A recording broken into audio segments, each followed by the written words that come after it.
Hello everybody, and welcome to another episode of Mac Yak. This is episode 127 for July 8th, 2021. How is everybody doing today? Bruce is making faces, so he must be doing great. Yeah.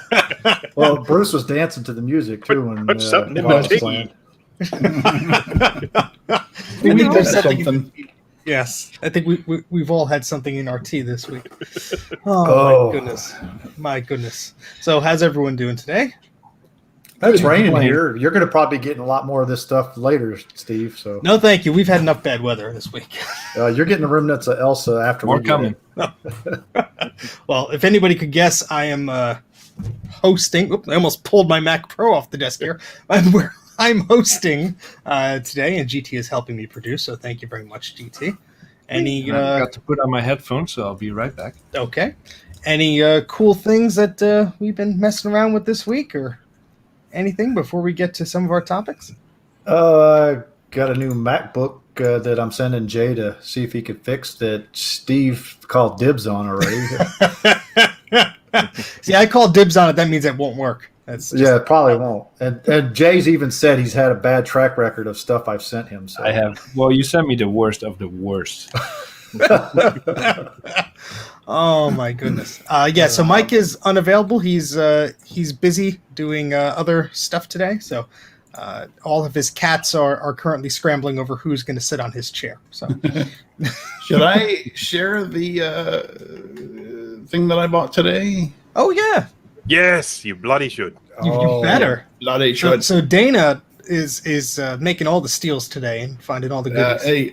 All credit goes to Dan Basher because he put up a post that said, "Somebody please buy this."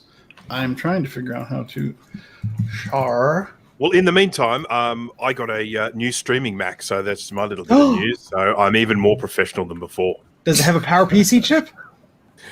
No, it doesn't. No, it is a 2012 Mac Mini with a 2.6 gigahertz i7. So Nice. 16 gigs of RAM and a 1 gigabyte, 1 terabyte SSD. So I'm all ready for business. Has it resolved your phantom USB issues? Yes. Having said that, though, some weird things still do happen with the USB, but I blame that on the cameras I use, not on the computer. A simple restart seems to resolve it. So, Okay. All right. Can I? If I click allow, it's going to share this immediately, right? Yeah. Right. Yeah, be careful you get the right window. We don't want to see all that porn. Actually, I disabled that. You still have to Nope. I allow it can add it. Oh, there we go. There we go. There we go. Ooh, so what is that, buddy? Okay, Yeah. so is it showing everything? Yeah, it is. Okay. This is an Apple IIgs, which I never actually owned or used. Let's see, what else have we got here? We have a 2GS system saver. We've got a 5 1/4 inch floppy disk. We've got a 3.5 inch floppy disk, keyboard, mouse, monitor. All looks to be in fantastic condition. Let me see if I can find a good picture here. Look at the boxes. Look at that. Oh, that image writer box. It's like somebody bought them yesterday. Give it to me now. You even got boxes for the drives for crying out loud. Wow. Laser. Wait. Go back, Dana. Go back. Laser disk drive. Yeah. That might be the 5 1/4. I don't know. See, I can see Dana going $1 billion. Bet you it I don't doesn't know. have a I may laser. hang on to this because a lot of people. You think that better. It's so fun to well, they got their books upside down. As long as the battery has been removed, you should be Carmen San Diego. Well, it looked like he had it powered on, so I think yeah, it was on. Look at that. Look how clean those corners are. When are you picking this up? Monday. So we're not gonna hear from Dana until next Monday because he's gonna be busy with this for a solid week. Well, is Dana going to do anything now? Oh, I do plenty. Nah. I just don't film it. There's this Kensington System Saver 2GS. I heard about those. I never actually saw one. I saw one at the VCF swap meet and I didn't pick it up. Anyway, But I kicked myself. there it is. for not doing so. So yeah, really That is cool. beautiful. I am very envious. I know it's going to a good home though, so that is fantastic. It was a killer price, I'll tell you that. That's Yeah, I mean that type of stuff. It's still out there. It just goes to show you that stuff is still out there. You can get a good bargain on it. But promise us you'll at least think about filming an unboxing video of all that goodies. Oh yeah, Because I think Steve is just going to cry when you get into that laser writer box. Well, or the image writer. Yeah, sorry. some people in the chat are saying, are the image writer 2s hot collector's items? The actual opposite of that. They there's gajillions of them. You will trip over them if you enter my house. Nobody wants them except an insane person like me. I was going to say, nobody wants them except Steve. Yes. Well, yeah. We all know that. So I figure, I'm going to hang on to it, but if I ever miss a mortgage payment, that'll take care of it. Then he's going to put his best Dr. Evil face on. Steve. Anybody? No. So anybody else have anything to share until we move on here? Jay cleaned his office. Again? I did not. No. A few of my clients did pay me finally, so I was able to ship a whole bunch of stuff out. So I actually have some space now. Oh, good. But I did not clean. All right. I've decided that cleaning simply isn't for me. Where have we heard that before? I think we've heard that a lot. Yeah. Oh, boy. All right. Well, we're still waiting on our esteemed guest to join us, so we're going to move on to our first topic, and then we'll jump into the news after that. Okay. All right. So this is a bit of a few parts to this, but essentially I want to talk about, and this is going to be a group discussion, about the vintage resources that are out there and when and what happens when they disappear. And so I think we've all experienced this. Either it's a website or some downloadable thing or a resource like a message board or a chat or something like that. And sometimes this stuff just goes away, and that sucks because that's a resource that you either are visiting because you're trying to get something or you're trying to find out information. There might be people there you're in touch with, etc. And so there's a few things on our list that we want to talk about in general, this stuff happening. So recently there's been, I guess it was an outage, and then I think there was a loss of a database or something like that at the 68K MLA forums. That's the 68K Macintosh Liberation Army forums. That's not going to be the only thing we talk about, though. I also want to talk about some other things, but I guess we could start there. So there was, I think it was the 30th of June, there was an outage, and the site is not immune to these outages. There's been a lot of stuff over, the past decade or whatever. More than that. Probably. I'm not an avid follower, but there's obviously a wealth of information there. There's a solid community there, and what hurts is there was an outage that I guess took down some data, and from what I gather, this was months' work. I think going back to February, they lost everything since February. So what is that? A good 7 months or no? 6 months or 5 months? Math is hard. So that data is gone, and that I guess includes forum posts, private messages, any replies or anything. I guess if you were selling something on there, that sucks. So I just wanted to talk about in general, stuff like this, especially, this is most recent. So we were talking about some things like this before, but this sort of floats to the surface. So one thing that I'm just curious about is anybody who's had experience on the site. I honestly have had a few different handles over the years.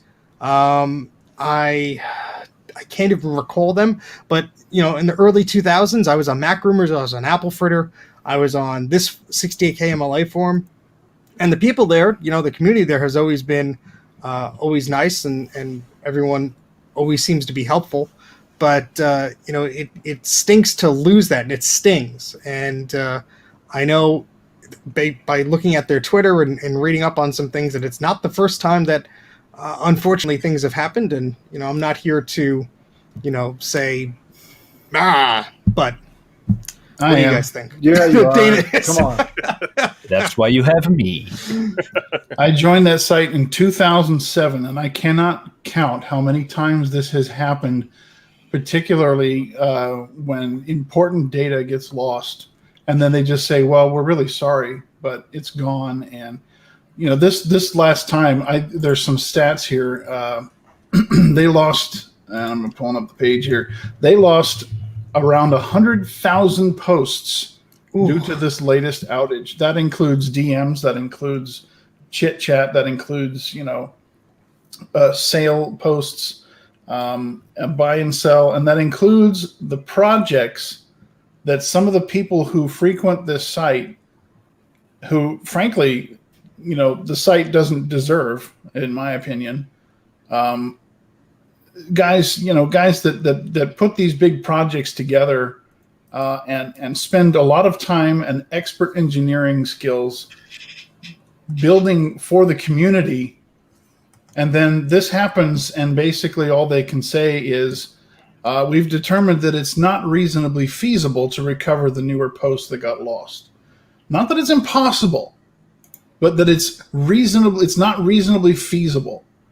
Now, that just reeks of the sanctimoniousness that these turd blossoms running this site have been. It's their constant reaction to everything. Any amount of criticism, any amount of, hey, can we do this to improve that? It just, it's a broken record that just keeps playing and playing and playing with these guys that are hosting this site. And the other thing that bugs me is that they have been collecting Patreon donations for months, maybe years. I don't know. I haven't frequented the site in a couple of years. They are taking money from the community, donations from the community, and they did nothing with it as far as getting this site hosted on some sort of reliable cloud-based infrastructure. And then there's this a few happens. people in the chat here that are on their Patreon.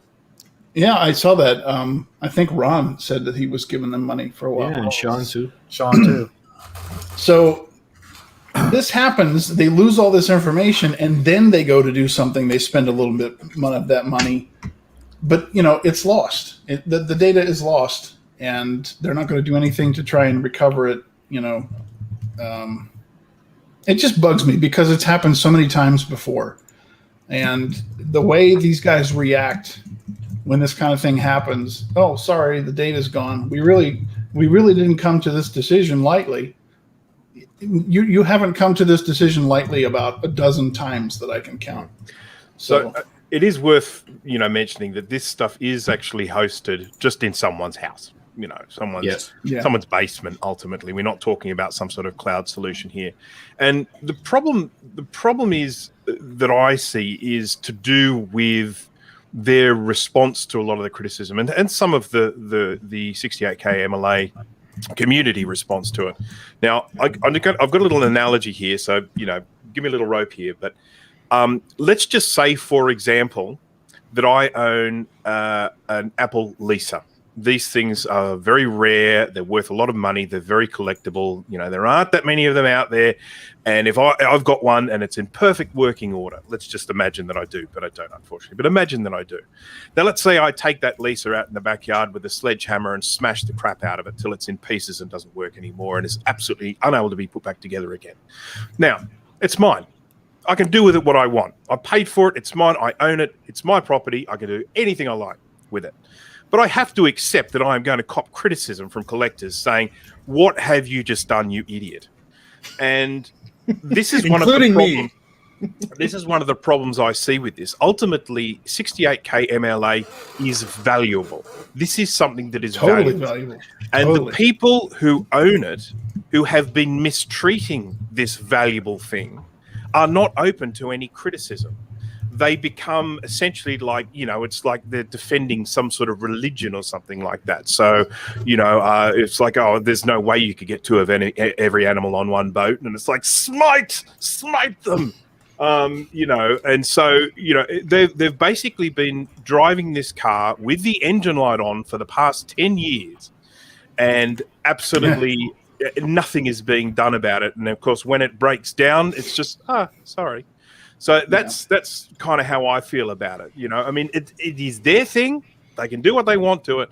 but they have to accept that they are going to get criticized when stuff like this happens, and they have to just suck it up and not go around, sort of banning people from their forum and that sort of thing. So. Well, I could tell you something. I mean, I'm kind of an outsider because I haven't really been to it, but listening to you guys, it sounds like you got a lot, and this is what Steve has said in our private chats and everything, that they got a lot of fanboys over there that just want to just adore the admins. Am I correct in saying that? Or they do have that, yes.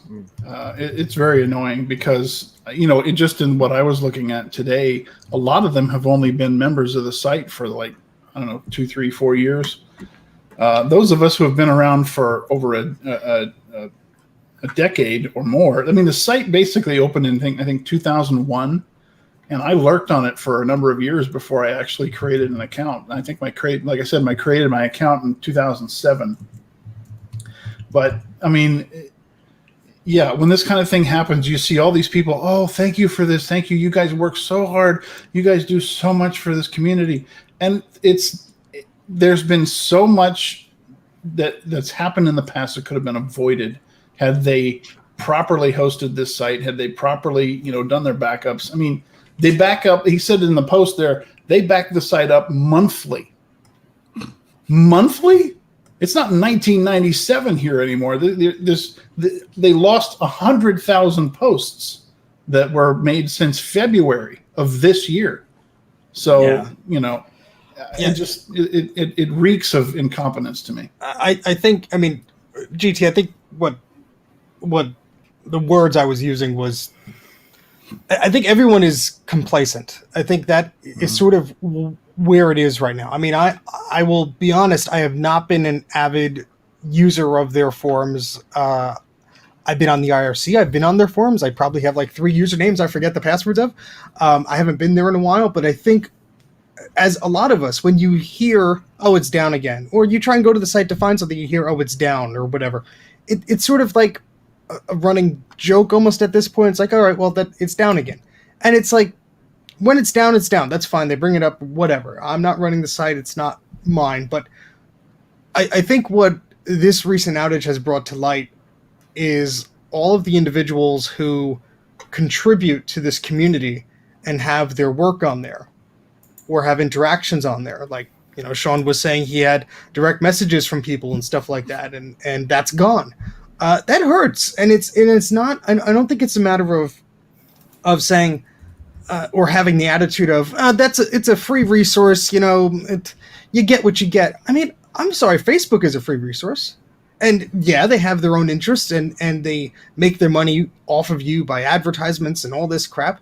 But it's like I think that you need to think about the individuals who are affected by this, and I'm not saying it's permissible to feel one way or another, or, this gives individuals a right to, attack people or, come out and say, these people suck or this or that.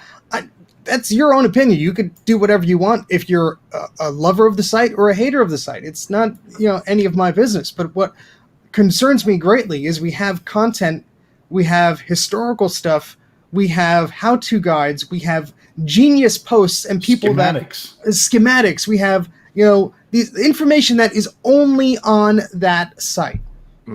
It's mind-boggling, like the amount of people that have visited not only that site, Mac Rumors, Apple Fritter, and built these fantastic threads of how to do something or whatever. So it's not. I don't think it's a single issue of like the. But I think what concerns me is, I think a lot of people are getting complacent of like, that's just the way it is. It's not going to change. But my perspective of this is, I don't care about the politics. I don't care about anybody's ego. I don't care about anybody's, past issues. Look, I was on that site years ago. I had a negative experience. I'm not going to hold it against them because that's probably like, 2003? But let's identify the problems, which it looks like there has been some identification. Let's put a transparent goal as far as what has to be fixed out there. I saw some post that's like, oh, we considered moving to the cloud, and that's still under consideration. Not that the cloud is a end-all, fix-all magic bean. It's just the server elsewhere that gives you more tools or whatever. But I think that what the community needs to do, the individuals in charge, need to take a look and be transparent about what they are going to do moving forward. I think for the betterment of the community, because I think there's a risk of them losing a lot of individuals who have been very patient with them and who may have not experienced such a large sudden loss in content since I think they had a data loss in 2007 or something like that. So a lot of people, are used to things like Google Docs or Facebook or whatever, and, sort of put their trust in like, oh, well, this content's going to be there. And then when it's suddenly not, obviously people can get very attached and upset about that, for rightfully so reasons. So I think, I don't care about like the internals of it. I just want the site fixed purely for the selfish standpoint that I love the community posts there and I love participating in them and I love the content that's there. And so if it could be stable and it could be, be in there for the next 20 years or so, and we could still go in there and say, oh, there's that Lisa schematic I need, or here's that post about how to fix that stupid sound chip on the Macintosh Classic 2. That's what I want to be there for. It's just, I'm just ranting at this point. Yes, I mean, when you look at, you talk about some of these projects, and I mean, when you look at something like now, like BlueScuzzy, which is new and it's all happening and everything like that, if you go back to, I think, 2013, you will see the very first post by Michael McMaster when he was starting to toy around with the idea of creating the SCSI 2 SD.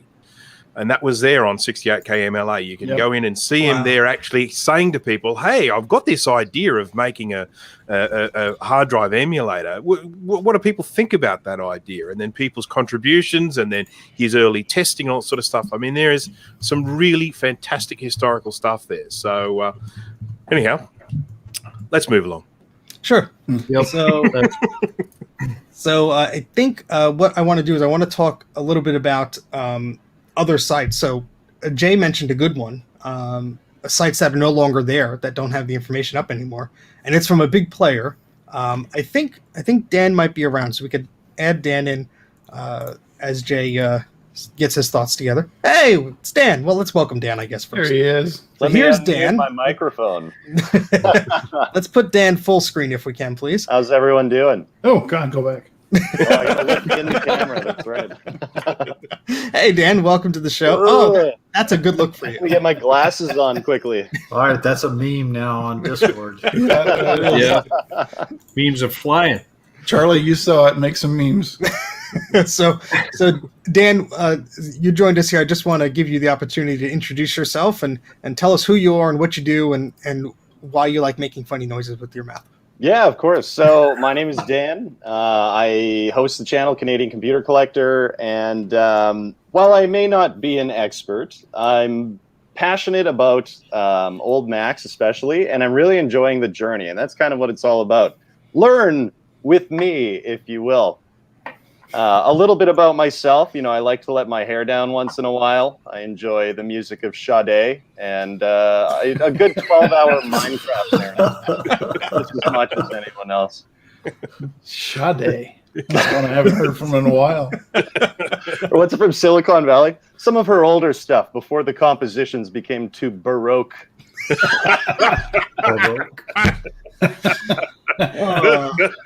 And I may have heard from a somewhat reliable source that you have a pretty damn cool car. Oh, yeah. Well, you know what? Yeah. It's been a 15-year goal of mine, and I was always broke as a joke when I was trying to be a stand-up comedian, and I could never afford it. And, luckily now that I'm an adult with a real job, I have a 64 Chevy with hydraulics, a little lowrider action, It goes up, it goes down. It really impresses me. It's an Impala? It's a Bel Air, so it's Bel not Air. quite an Impala. It's like the dollar store Impala. It's the same body. It's not the boat, it's the dinghy. Well, it's still big. It just has Yeah. less trim. It's like if you're buying a new car and you're like, ooh, what's the cheapest one you got? Hey, Now, look at when that. did you start your channel? That wasn't you know too what? long ago, was it? It really wasn't. It was the start of the pandemic. So basically, I work in marketing and communications along with a billion other people. And basically, I watch a lot of retro tech videos while I'm working, and I do a lot of freelance work. So I just put it on the TV, and I found myself gravitating towards old Apple stuff because when you get into retro PCs, it just feels crazy, right? It's like someone made a homemade blanket with a million different pieces, and they're just like, yeah, it's a computer, and you're like, oh, what is it? And they're like, I have no idea. And so basically, as a car guy, I understood the Apple economy, right? Everything has a name, everything has a look, it has specs based on the serial number. It was easier to figure out, and actually everything looked way nicer. Like I have an old PC, and the brand is literally STD. And it's an old 386. I have no idea what is in it or anything, and it won't even turn on. So I'm like, well, we're going to start with a recap at some point. But like, so does it have a not virus? want to turn it on. I was going to say, does it actually have a virus? Are you wearing gloves when you touch it? I should, because there's a lot of like weird dried out liquids on it. Yeah, okay. I'm glad I did not take a drink when you said that. Also, shout out to Mr. Fahrenheit. Yeah, he's good. Yeah, he's in there. Yeah. Great dude. Helps Hey, me Mr. a lot. I mean, that guy is a wealth of knowledge. So what? So you're saying we should have invited him on instead of you? Oh, I didn't even answer your question. So when did I start it? Basically, it was the start of the pandemic. So I had all these machines that I'd started buying because I was into all these retro tech videos. And I ended up having them just kind of floating around my apartment. And I was like, well, what am I going to do with these? Obviously, I want to fix them up. And then the pandemic happened, and my work was like, all right, go work from home for 2 weeks, which lasted forever. And I thought, well, what a better time than to start this. So my very first video ever is called Sanitizing a G4 iMac -COVID-19.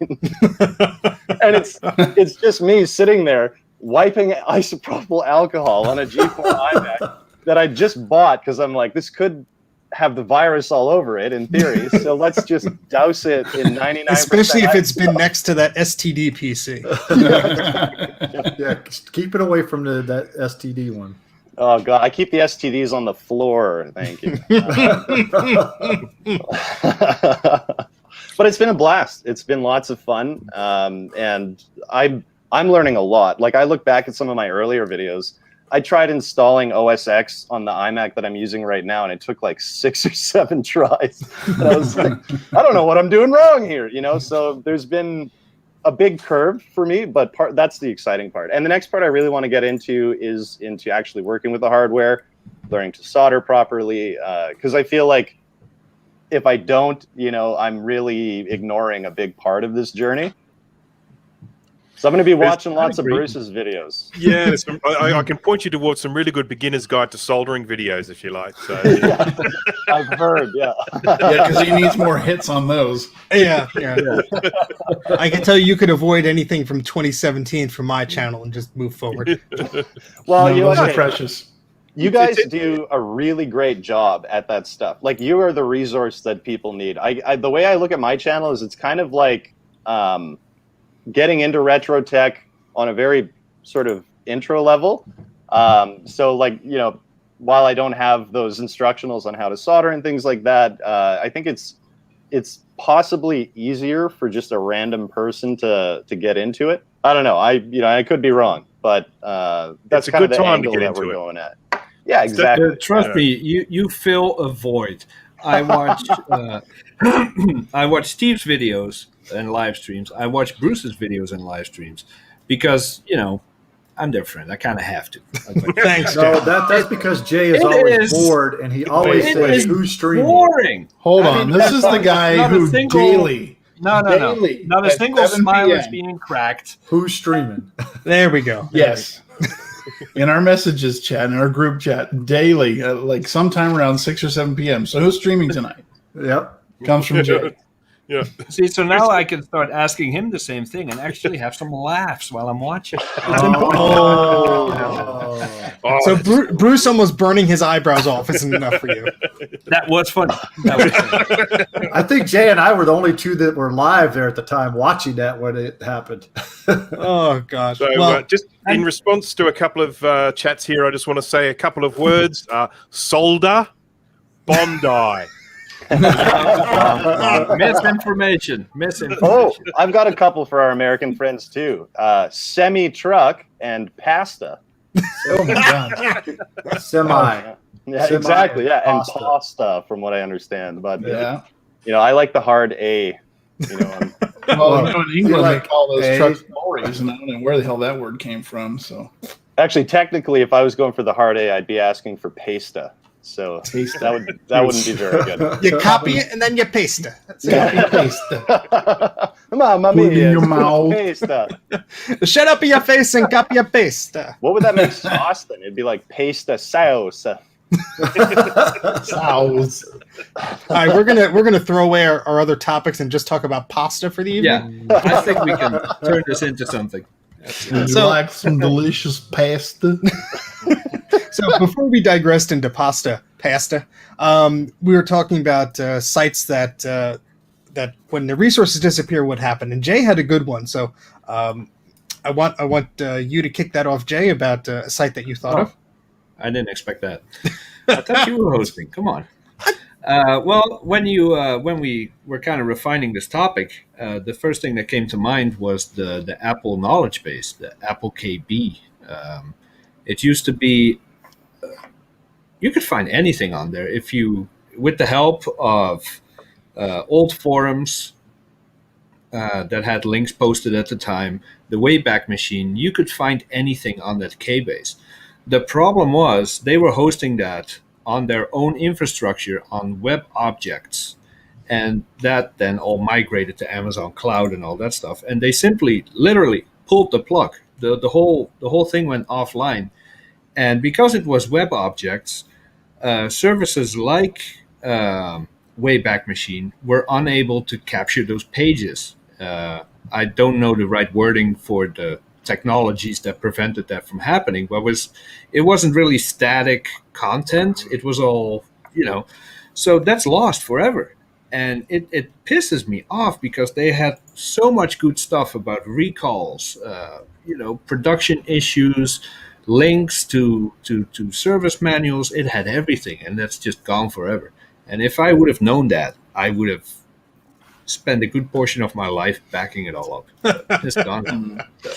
Well, it's just essentially what happens with a normal web page is you have all of this HTML code, and these things are able to scrape that code off. But when it comes to a website like that, what's happening is the content is being drawn onto the page via JavaScript. It's actually happening on the user's computer, being drawn up on the page. And so if you actually look at the page source, if you look at the actual HTML, there's nothing there. It's empty.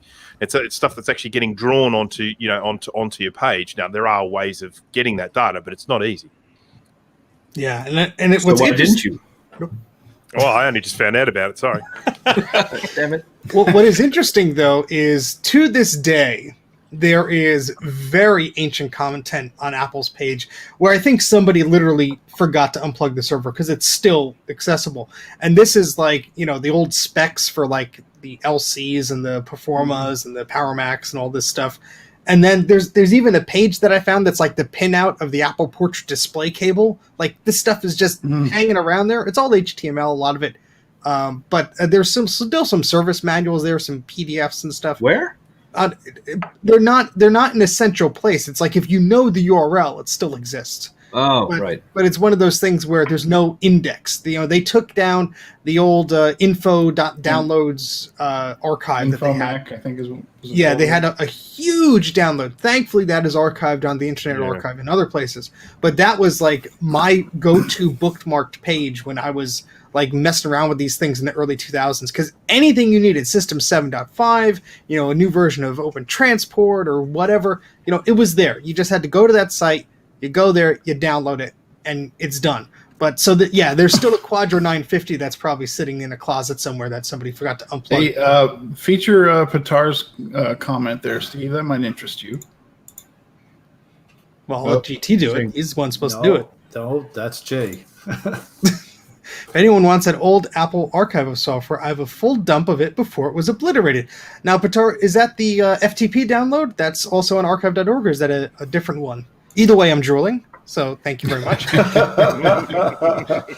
You got Steve Steve's going. like, Archive. Let me get some hard drives here. Hold on. I mean, besides the Apple page, we don't have to dive into too much information about it, but others that come to mind is there was Aladdin Systems was the place that made Stuff It Expander and Drop Stuff It, or Drop Stuff, and they had a FTP that was like basically all the versions that they had. Fetch had a similar one, and it was like, you needed a serial number to activate it. So, but it was every version for Mac, Windows, etc. And Asante, however you pronounce it, the company who made all the network cards for the vintage Macs, they had an excellent site, had the manuals, had the drivers, had the PDFs of whatever you needed. And I think a lot of that has gone away. Some of it has been archived. I have a personal stash of a bunch of that stuff because when I found that site like 15 years ago, I'm like, the download, and I snagged it all. And then what was the noise? Okay. That's gonna play well to our audio only listeners years from now. And then one thing that is fairly recent was the some guy took it upon himself to do an Apple archive, and Apple swiftly took that down. But I have a small sampling of the non-video content that was on that page because they decided to host their videos on Vimeo and you couldn't really take them. So yeah, I have that somewhere, but it's just sad to see all these sites go away because then there's all this stuff that's gone. Yeah, I haven't seen Patar reply yet, so we'll have to get that. He's booting up his Quadra and sticking in some SideQuest discs to see what's on those bags. He's making a pricing list as we speak. It's like, ooh, Steve, how much? Yeah, exactly. I am very glad we covered this 68K MLA stuff. Hey, why are my subscriber numbers going down? Well, goodbye. We did have some news topics here, and now that Dan is joined us, let's go through them briefly. So this first one is something that I read about right after I downloaded it. So silly me. Audacity is a popular open source freeware type program, and basically allows you to mess around with audio, record things, play back things. Essentially, if you got one of those cheapo record players that had a USB port, the cheap translated manual gave you the Audacity website because that's basically what they were telling you to grab to try and digitize your records.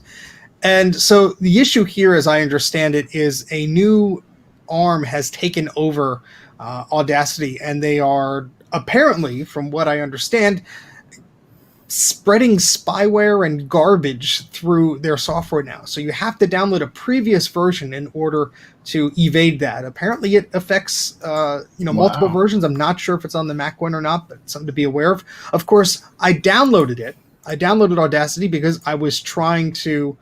yes, the audacity of that developer. Great comment, Luke. I was trying to digitize some vinyls, or LPs, or 45s, whatever you want to call them. And I searched for some help. And one of the first hits was Audacity spyware. And I'm like, oh, great. I just installed it on my system 30 seconds ago. So is this something that they implemented as a feature, or is this a deliberate thing? That's an excellent question. If it was intended as a feature and it turned out to be malicious, shall we say, or it can be what's the word I'm looking for? Exploited as a malicious tool. Well, I think that what most people were saying was that the privacy policy has been updated to basically say that they are collecting a lot of personal information, and their grounds for it was like it's legally required by such and such. That's the gist of it I got. So I don't necessarily think that. And again, this is just my brief understanding. Probably required by Canada. Yeah, well, what do they know? I think what is going on here is because of that change to the privacy policy, people are thinking that there is stuff in that software that is phoning home or trying to be online or whatever, which there may be. I uninstalled it from my system the moment I read this thing. So, just take that with a grain of salt, do some research before you download it. I just thought that was something interesting to bring to everyone's attention. Well, I have something to add to that. I was going to say before you do that, I'm pretty sure if they come up with that somebody has actually tested and probably saw it phoning home. I mean, that's my theory on it. I have Audacity on my system, so I downloaded the latest version. I fired it up. There's not a single alert from Little Snitch. I even checked with Wireshark. There's nothing weird going on. If that functionality is built in, it is not active by default. It's not any traditional spyware related thing where it's looking for a control and command server, waiting for commands, and then it does something nefarious. There's no connection at all. Unless I think when I check for updates or something. Okay. Justin says that Ars Technica ran an article on this. Okay. Yeah, I haven't read it. I just tested it because I protect my network. I protect my Mac. I download malware on purpose so I can test it, infect my computer, and write about it. So I know how to listen for signals and stuff like that. And I'm just saying that I haven't found any of it with Audacity. Yeah, I mean, I don't know if it's one of these things where only the privacy policy changed and people sort of thought the worst and sort of blew it out of the proportion. But yeah, just thought of PSA. Just be careful what you download in general. Justin Too said long he don't read. posted. They said Audacity isn't spyware. Yeah. I'm good. Cool. Then it isn't. Go download it and do whatever you got to do. It's just a spicy meadline. Do what you want to do. Yeah. Spicy headline. This free software that everyone uses is going to kill you. So that would that be your headline, Dan? Oh God, no! Gotta have a little realism there at least. All right. So the next news item we had here comes out about the time capsule, and apparently it's a little bit failure prone. Who put this in here that wants to talk a little bit about Jay. this? It's got to be Jay. Jay. Why? Why? Because it sounds negative? Huh? No, because it has like 4-letter words in it. Actually, one I could talk about it because I actually did go read that article very well, and I actually went to see what it was. Basically, it's the Seagate drives that they put in there is what's the problem. It's nothing Apple did. It's just the hard drives that they're actually using in them are basically where the landing zone is. It goes bad after a while, and then the disk or the heads get deformed. Once the heads get deformed, once it tries to go seek for that first time, it destroys the disk completely. So basically, makes the disk totally unusable. So like a regular Seagate product. Yes. So what a lot of people are recommending. I'm joking. Now, the thing is that you can actually go to ifixit.com and you can actually remove that hard drive and replace it with something better, like a Western Digital, Blue or something. I mean, it's way better than a Seagate. I run Western Digitals. I've never had a problem with a Western Digital. I have Me had too. nothing but problems with Western. I've had problems with everything, so yay. But I have more bad things to say about Western Digital than I do about 68K MLA. So that says but you can fix this problem before it happens. That's what they're trying to say. And you can actually and there's people talking on ifixit.com. You could put up to, I think somebody said they put a 8 terabyte drive in there and had no problem with it reading it. Yeah, and oops, I'm sorry. I want to click a thing and I clicked the wrong thing. Sorry, GT. But anyway, I think that if you are Greg Rucke and you install whatever hard drive that you install in your time capsule, well, there you go. You bypass this problem. But my 12 terabyte melted down. Well, I don't know if you've ever seen Grudy's hard time capsule. He has a fan. That's what on I'm the top of referring it. to. That's what I'm referring to. So, I have a time capsule. Keep the hamsters cool. It's actually right over here. It's unplugged right now. I actually have one of those too over here, and it's unplugged as well. And I'm going to replace the hard drive. You okay? It says it's fine, so we're good. What I think is important here is just to understand, as Jay said all last month during our backup awareness public service announcements, that if you are backing up something to one spot, that is not a backup. You need multiple spots that your stuff is backed up to. So I think that's well said. And all right. This is not the first time that time capsules experience problems.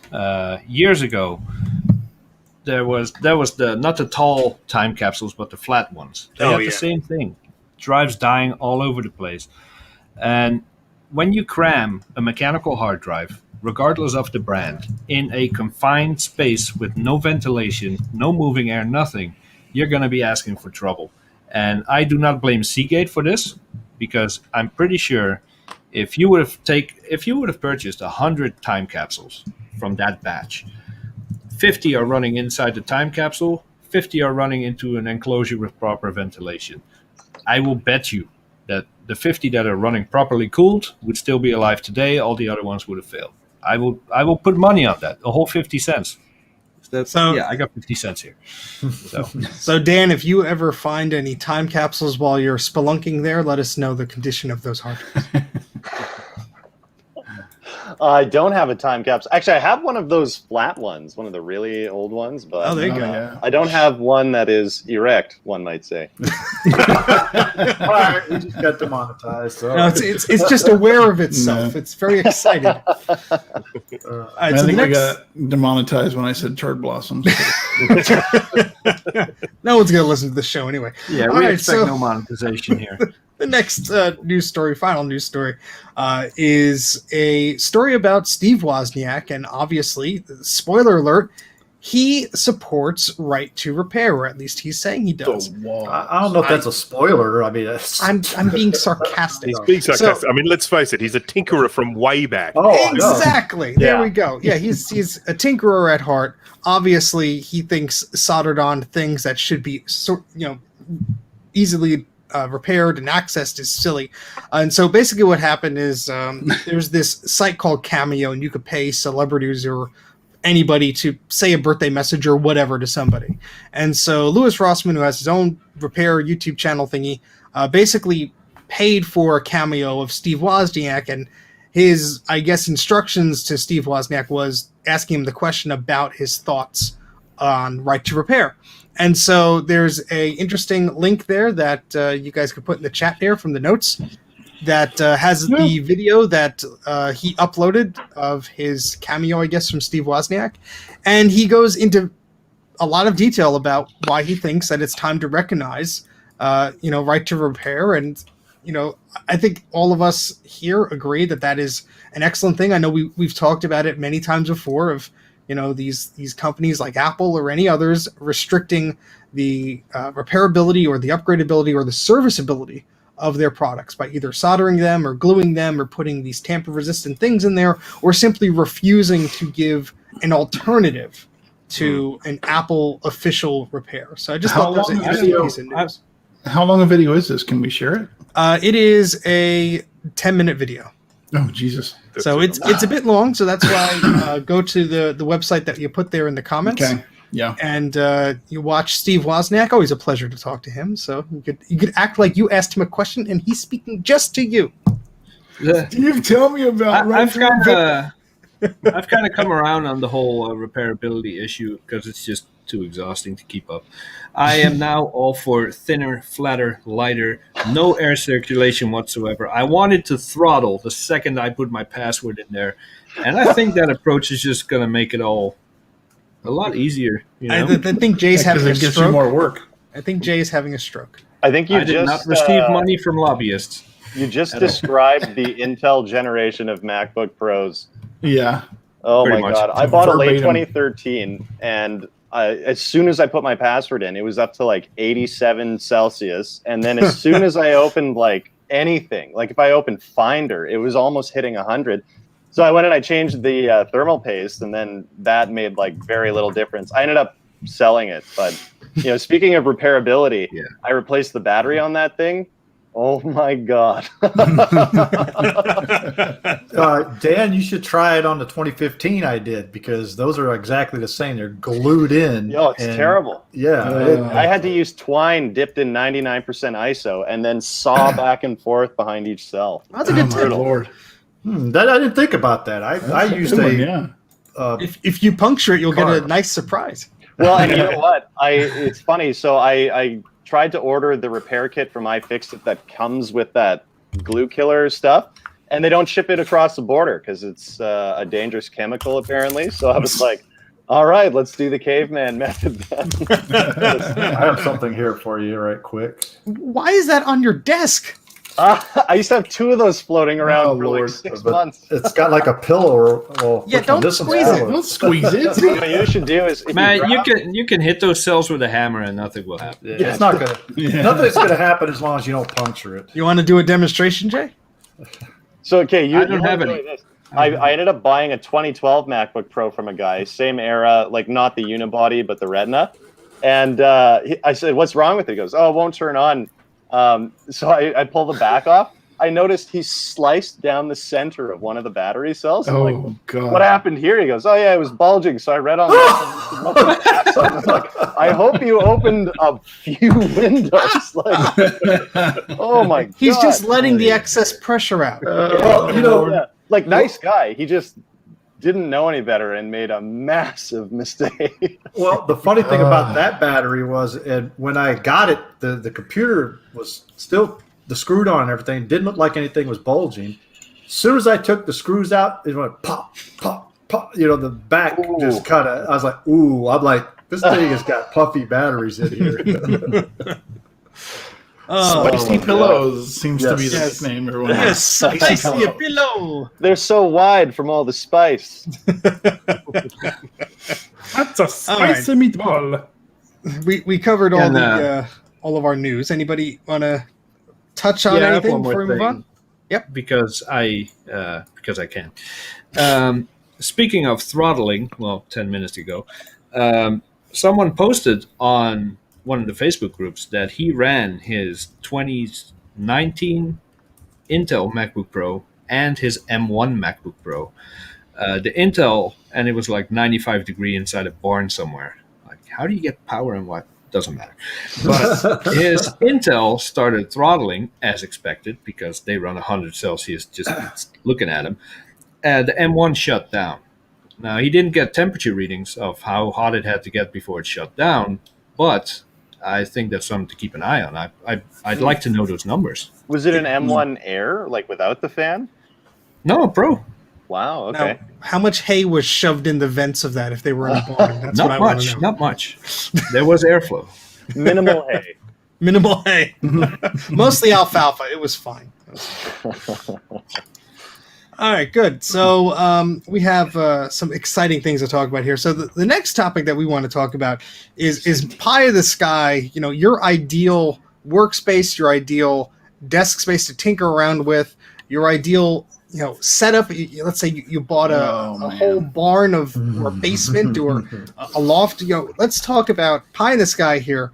What your ideal space would be for tinkering around or doing whatever you'd like to do, for playing games or whatever. We have some of us have more room than others. Others are swimming in boxes of parts and trip over things every time they go to the bathroom.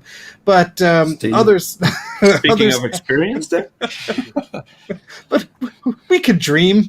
So Some let's of us use a box to go to the bathroom. well, let's talk about that. So, Dan, I'm gonna put you on the spot, Dan, and let's get your thoughts about your ideal space for tinkering or collecting or whatever it is that you do.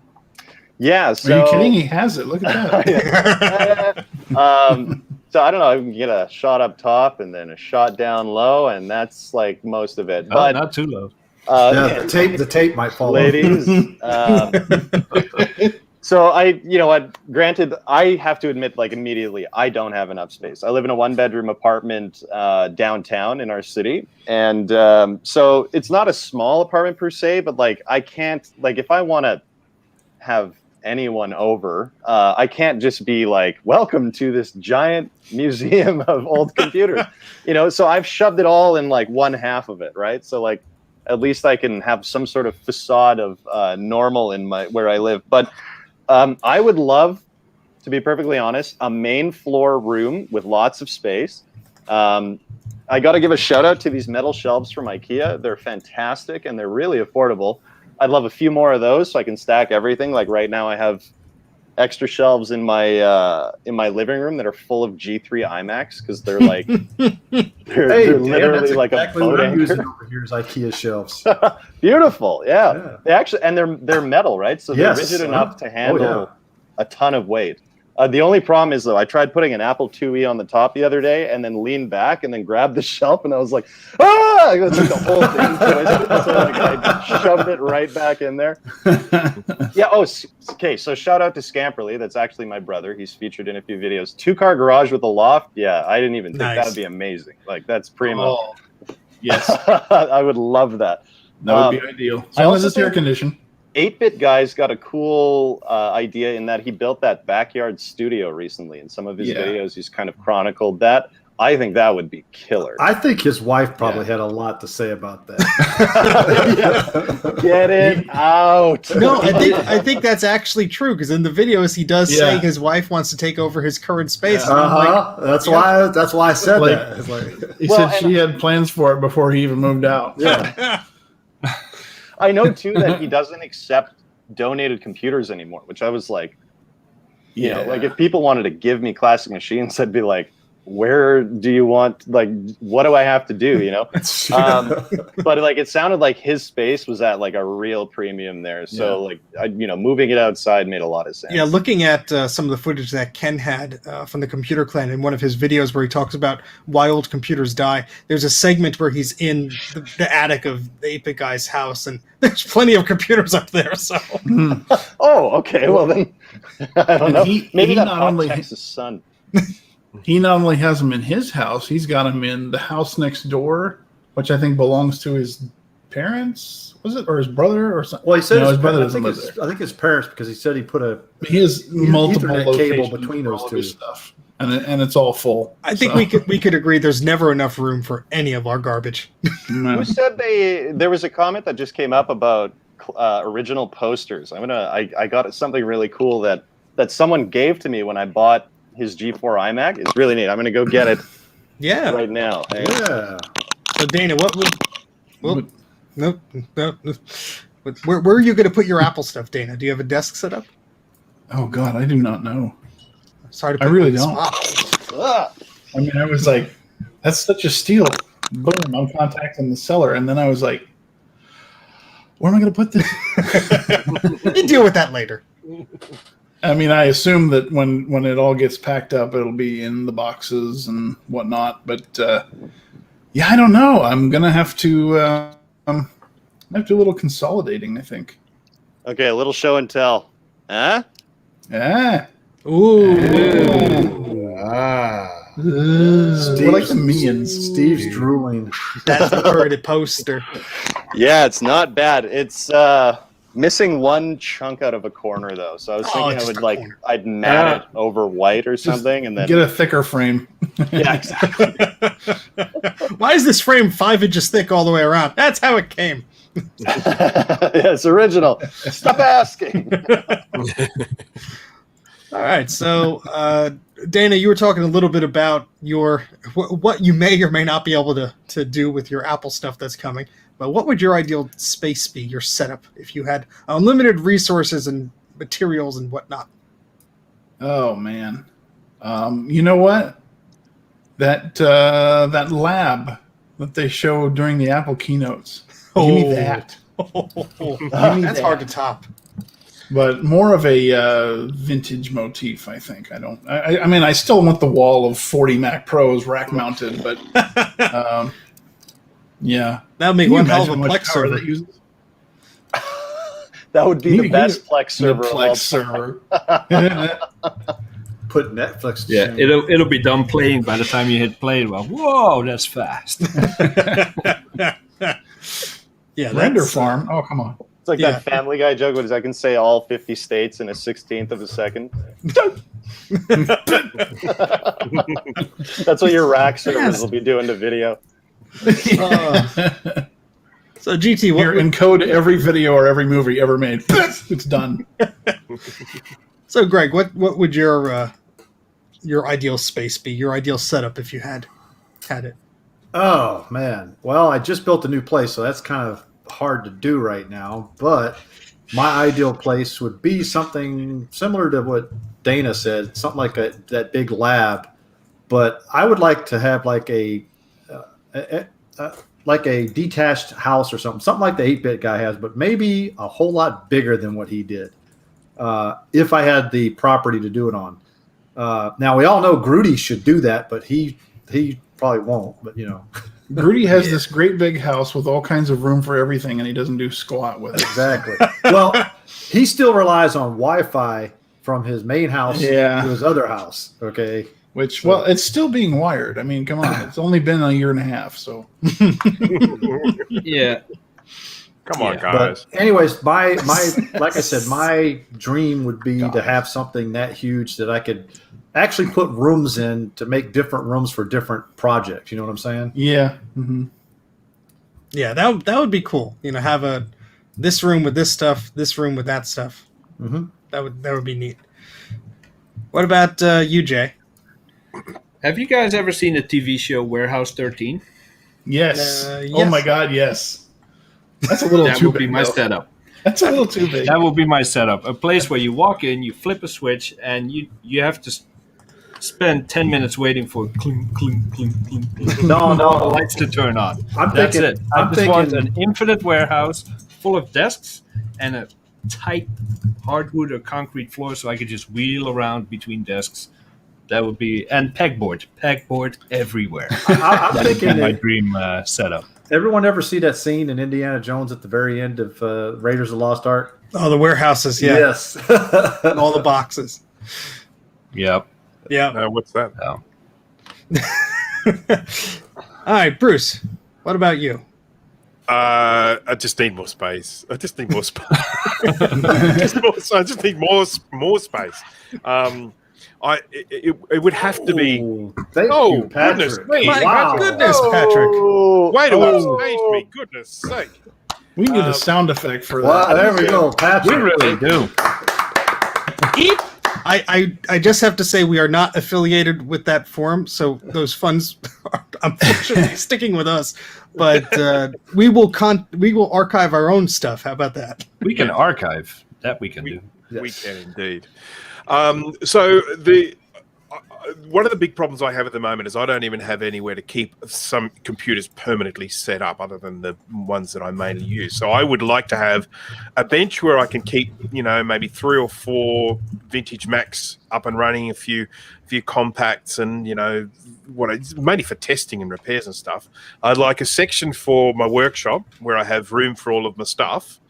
And I would like a section for a studio, so just where I can keep lights permanently set up and a table and stuff like that, so that if I want to record a video, I can just plonk myself down in front of it, maybe shave, and then just sort of record something. But that's ideally what I want. And for that, I probably need about maybe 5 times more space than I have at the moment. So You are very selfish. Do you know that? Not Yes. once do I hear a dedicated corner for Bernie. Oh, Yes, I would like to try and reduce the chicken trespassing that goes on sometimes in my work. You're only famous because of her, man. I'm sorry. It has nothing to do with your content. yeah. Bruce, turn your camera off and show everybody. Oh dear. Show Yeah, show your icon there with Bernie in it. Oh, okay. I'll do that now. Okay. I will go here and go. Hang on. There she is. There she is. Oh, wow. Isn't she lovely? She's actually parked on my microscope in that shot. You can't actually see. Yeah, probably getting ready to poop on it. She likes to perch on the microscope, and then no, she poops on whatever's under the microscope, not on the microscope. Yeah. But what Bruce doesn't tell everyone is, although he is very, very much against the twist and pull method for capacitors, the pecking method by Bernie of just pecking them off of there is just the best way to go about it. It's all about the glue a little- accuracy, Glue a kernel of corn on each capacitor. Pluck them off. Yeah, it's not a bad idea, actually. Bruce, I smell a video in the works. This is called the chicken method. The Bernie method. Now, this isn't going to work for everyone. Yeah, only if your hand is named Bernie. That's the only way this is going to work. Oh, dear. So we'll talk about this briefly. I have a good amount of space, but we could all use more space.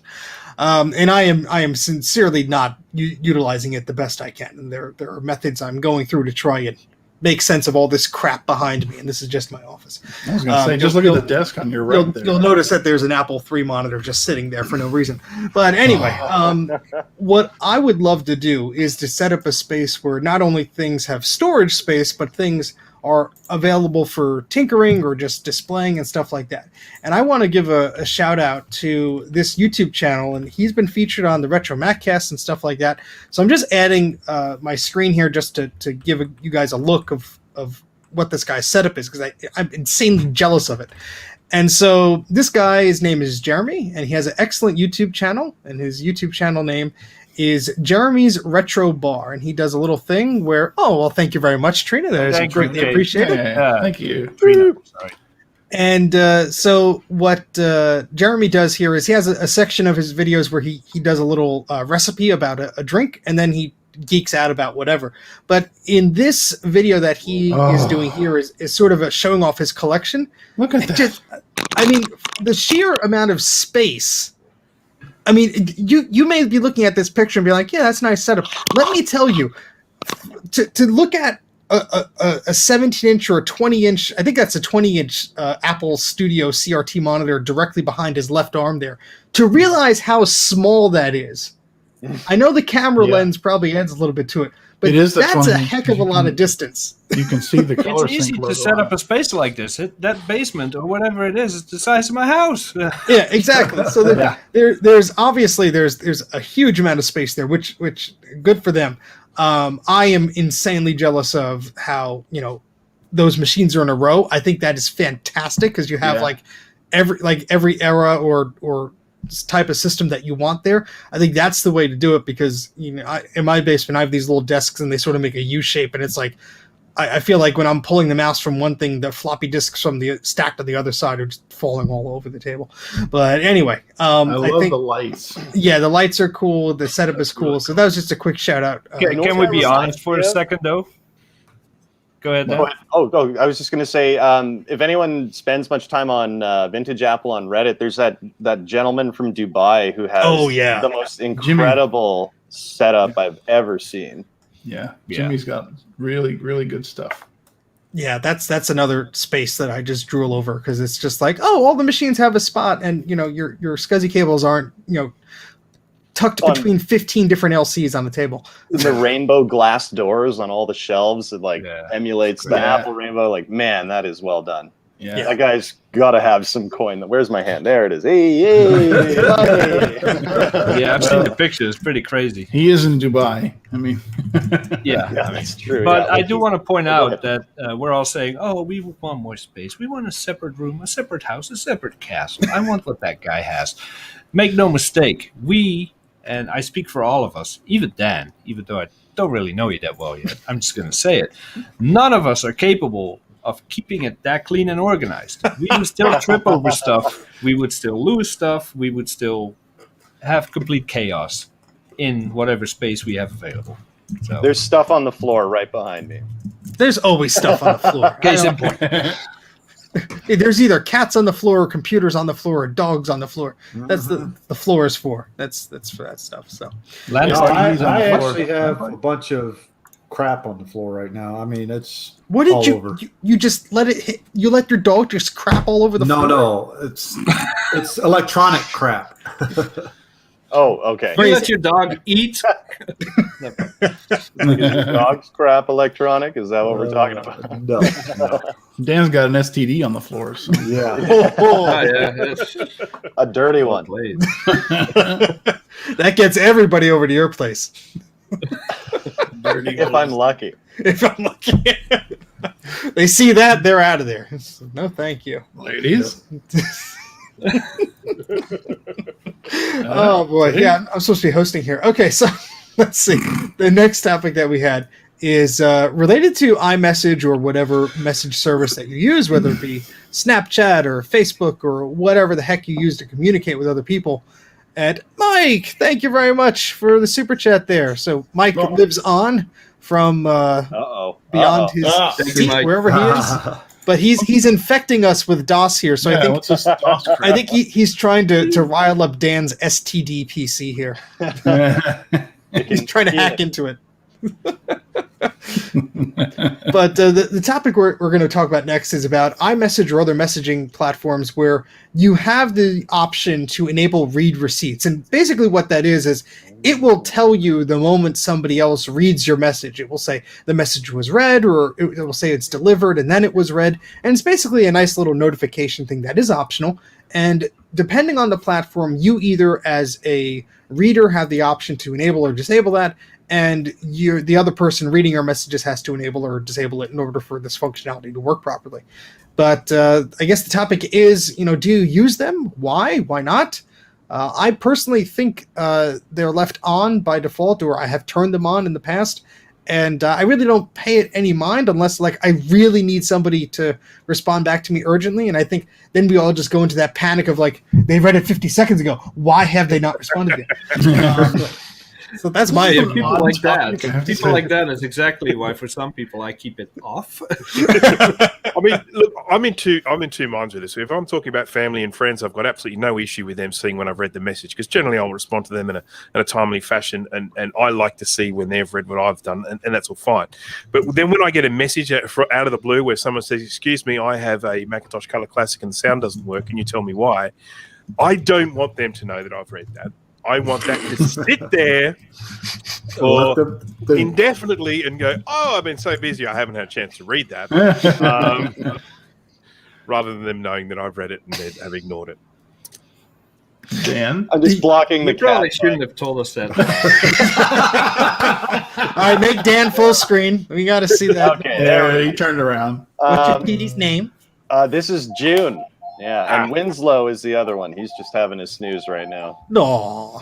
I was going to say about read receipts, though. I think society was stronger before they were en masse. And here's why. Before read receipts existed, of the people you know, would any of them have been like, "Boy, I'd love to get a way to make sure people are reading the things I'm sending them immediately"? I'd be like, "You kind of sound insane," and now it's just normal, right? And at a certain point, what other weird kind of privacy things are going to become normal, right? Oh, I should be able to track my wife on GPS. That's insane, but Actually, you could do that now. Well, exactly. Yeah. I mean, it's not promoted as a mainstream thing. I think it's weird. And I have the same issue where you get a message, you don't want to respond to it right away, right? But you kind of want to see what it says. So I'm trying to look through my notifications to read the message without showing them that I've read it. It's just so overcomplicated and silly, in my opinion. Yeah, it's a double-edged sword. I've done that before, where it's somebody I know I owe something to, or it's at work or whatever, and it's I want to see what they're saying, but I don't want to let them know that the clock starts now that I read the darn thing. Yeah, and then you get the odd person who's "Oh, well, F me, I guess," 8 minutes later, and you're just sitting there I'm Really? not on call, man. I've been on the toilet. Come on. Yeah, exactly. There is Honestly, this I have them turned on. There's this sort of obscene expectation I find these days where people are just expecting immediate responses to things, and I mean, it's for instance, even just when I'm doing this show, my phone might ring 3 times while I'm here doing this, but people go, why haven't you called back? Why haven't you called back? And it's, I mean, it's people have things to do. People are in meetings. People are driving the car, whatever the case may be. And just this idea that you're going to get this immediate response from someone the moment you send them a message is just so ridiculous. You know what I avoid like the plague these days? Checking voicemails on my cell phone. Oh. I'm I saw that you called. If it's not an emergency, what is the purpose of this message? I have to phone a number, enter a password, navigate a menu just to get a message, right? There's so many easier ways to do that. Half the time, it's my mom just going, "It's your mom, call me back." And I'm like, "I love you, Mom, but I know that you phoned. You don't have to verbalize it."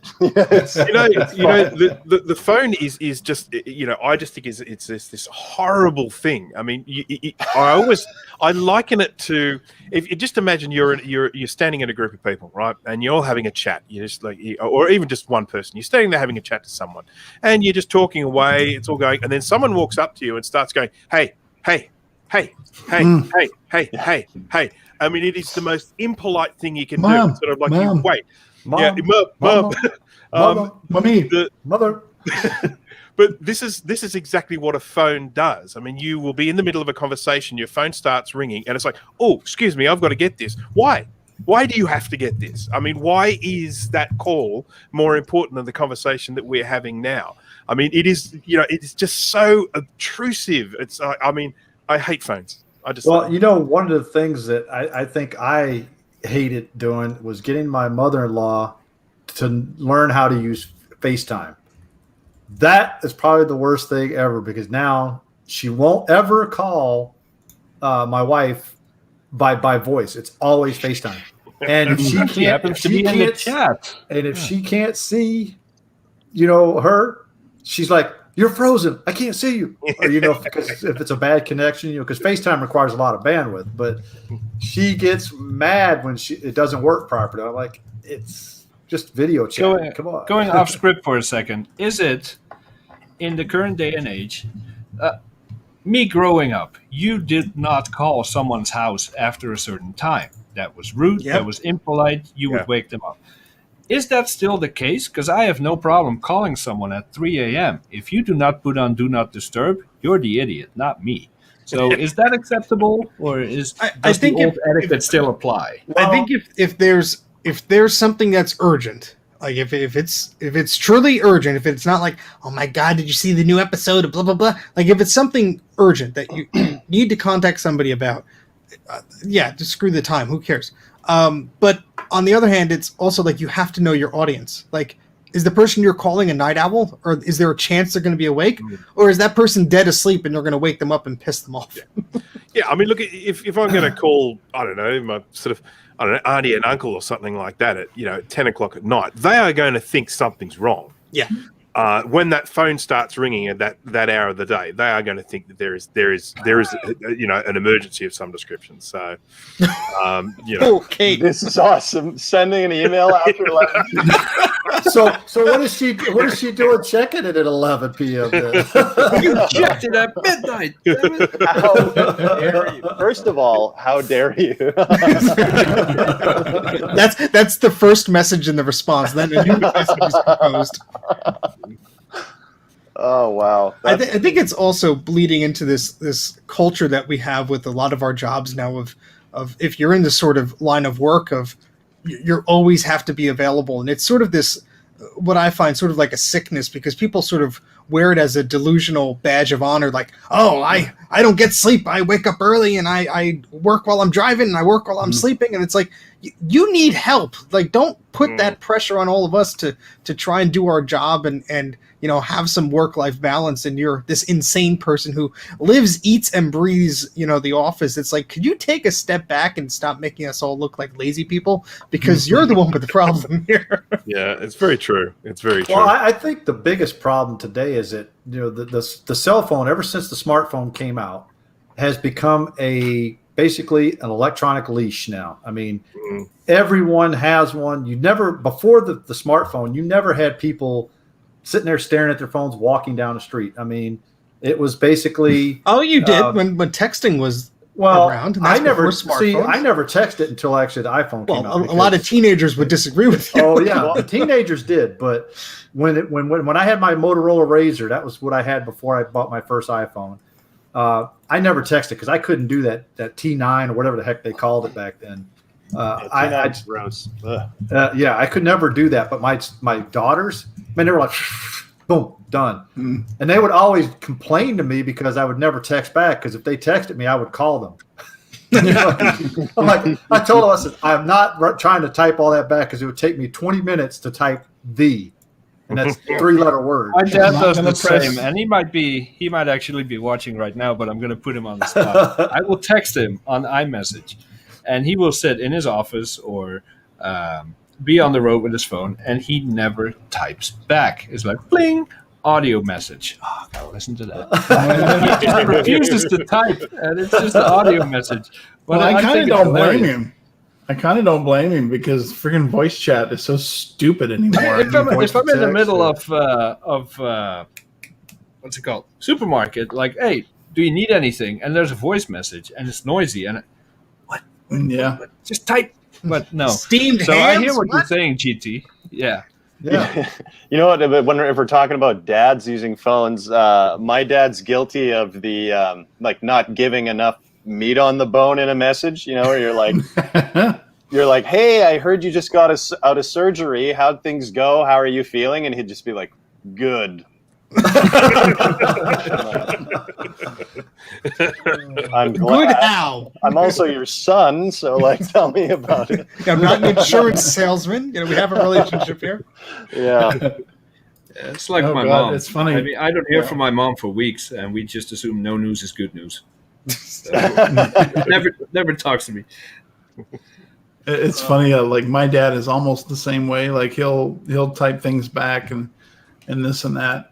My mom will write small novels, you know, to you in text. And if she leaves a voicemail, you might as well sit down and have a coffee. It's funny. But when my dad is watching a college basketball game, he and one of his buddies are texting constantly. They're like teenagers. And just back and forth, you know. Did you see that ref's call? Oh, that was crazy, you know. So it's an inspiration. It's kind of funny because when he's watching a basketball game and I'm over there at their house and I happen to look in there, he's got his feet up in the recliner and he's just like this. Oh boy! Well, that was sort of a derailment there, but I think a lot of that had to be said. So I appreciate it.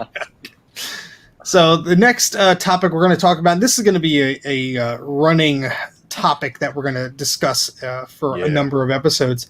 And I'm going to throw it over to Bruce because he has some interesting things to say about this. Bruce. What say you, Bruce? Yeah, so look, the reason I got onto this topic really was because when we sort of invited Dan to be on the show, we said, you know, what sort of things do you want to talk about? And he was basically talking about the fact that he's got this fledgling YouTube channel and he's, you know, getting, you know, sort of building it up and all that sort of stuff. And we thought, well, we'd had this idea before about potentially talking about YouTube channels because we know quite a few people that watch our show do have their own YouTube channels or might be thinking about having a YouTube channel. And so we thought, why don't we just sort of talk about some of the stuff that we've learned and that we might be able to share.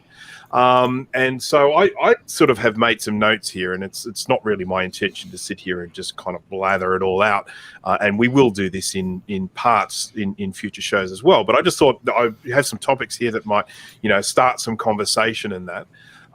So I'm just going to start it off with kind of really for anyone who is looking to start up a YouTube channel, one of the very first things that you need to do is actually work out what your goals are. What is it that you actually want?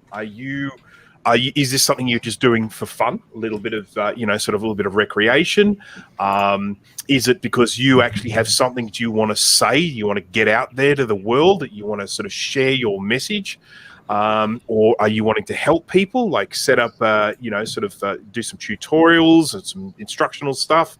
Or is it you simply want to go out there and you want to make some of that sweet, sweet internet money?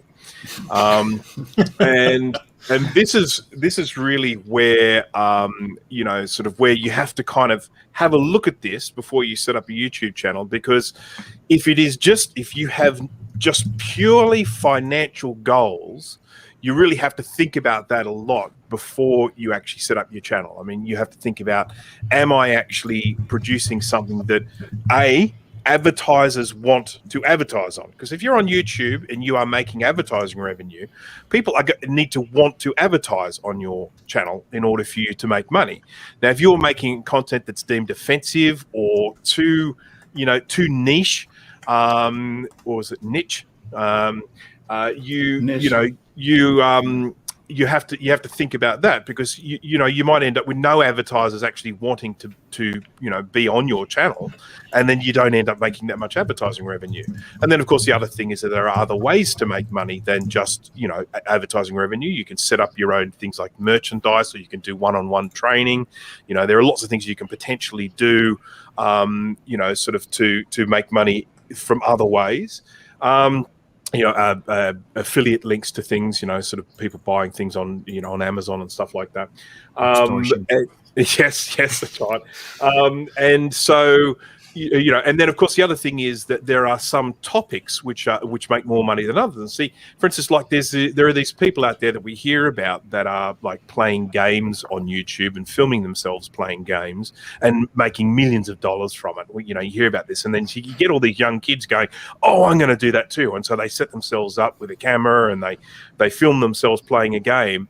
Well, there are kind of two things wrong with that. First of all, number one is advertisers don't particularly like advertising on those sorts of channels. Yes, the ones that are big enough, they make a lot of money from it, but really, it's not a big area for making good money from advertising revenue. And then the other is there are so many people out there doing it. What's your point of difference? And this really comes with any sort of sort of YouTube thing. What is it that you're offering that hasn't already been offered by someone?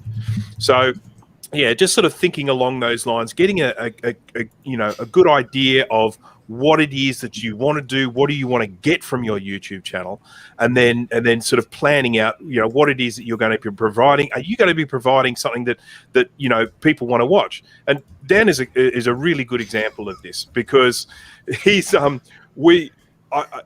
are lots of people doing vintage computer stuff out there, but I tell you, when I first saw one of Dan's videos, I was in stitches, and there's your point of difference. I like going in and watching.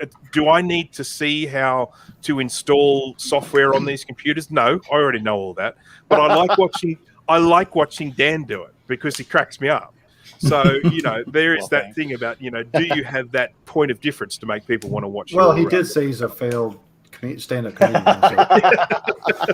He's making us laugh, so we appreciate it. Yeah. Right. So I can always play the clip that I have. Oh, that's right. Please do. Actually, yeah, put it on. Yeah. We'll end the show with that. Oh, you want to do it now? Yeah. So I mean, does anyone else have any input on some of the stuff that I've been talking about here? Oh, I got tons of input. Let's give Dan I was going to say let's have Dan talk about his expertise for a little bit. Yeah, for sure. So I'm obviously in a very early stage, and my channel is only like a year and a half old at this point. So for me, when it started, I'd watched a lot. Like, I watched tons and tons and tons of different channels, and thought in my mind, what's going on here? What is making this channel more successful than the other ones? What's their USP, like their unique selling point? Like, what is the difference as we're discussing? And looking at stuff with a critical eye, like to the degree of like, how long are their videos? How do they break them up? What are they saying in their intro? This is all really important stuff. So I did a ton of research after the fact, like a year or more after I started my channel. When I started my channel, I think I was like everyone else. I thought, let's throw spaghetti at the wall and hopefully we can eat it after, but it didn't really do much. And I felt I was losing my moxie. Like, I was making videos and I had like 60 subscribers or less. And I was like, what's the point of this? And so I'd put one video out, and then 2 weeks later, another one, and then a month later, another one. And it got to the point where like 2 months went by before I'd put another upload up. And I just thought, is this the end? And then what I call the Christmas miracle, which was on Christmas Day, for some reason, I ended up getting like 35 new subs. And I was like, whoa, maybe people are enjoying this, like, it's 35. It's not like I'm not PewDiePie. That's for PewDiePie or whatever region you say it in, whatever the regional dialect is. But like, PewDiePie's fine. Yeah. So basically, like, I thought, okay, maybe there's some legs here. Maybe I am doing something kind of in the right direction. So I started to do research. I started watching a lot of videos. There's channels that I think are great, like Patty Galloway is one of them. He does really great analysis of successful YouTube channels.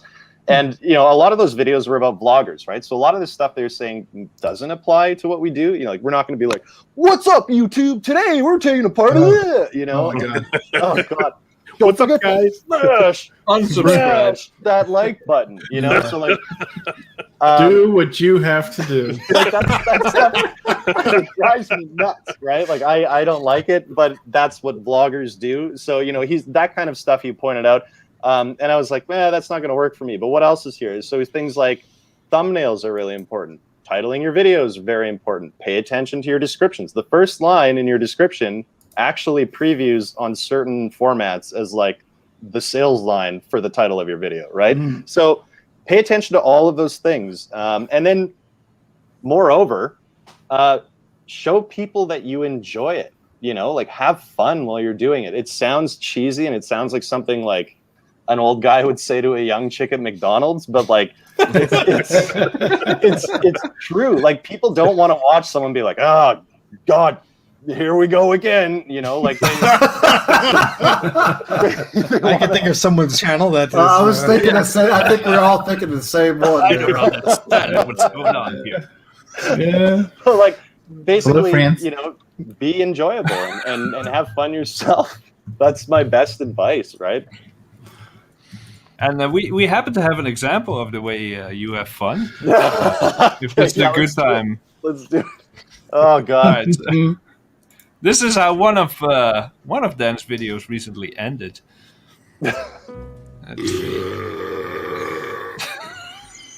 Hey folks, one more thing. Just before you go, I want to let you know we're trying to improve the channel right now.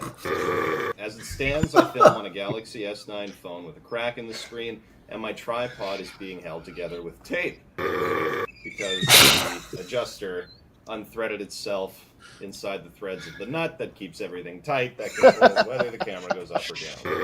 If the camera is slowly moving while I'm talking right now, it's because the packing tape is being... Here comes the cat. So if you'd like to support the channel, get a shout out and help me get some better equipment, Have a check seat, out the link in buddy. the description below for Buy Me a Coffee.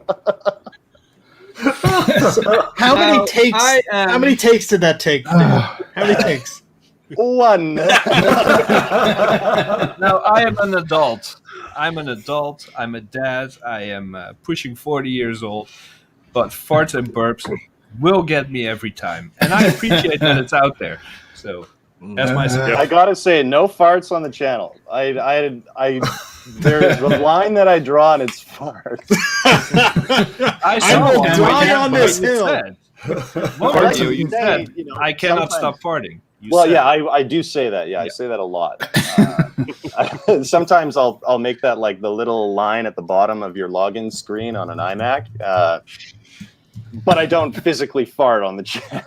I feel like that's getting into like OnlyFans territory. You know?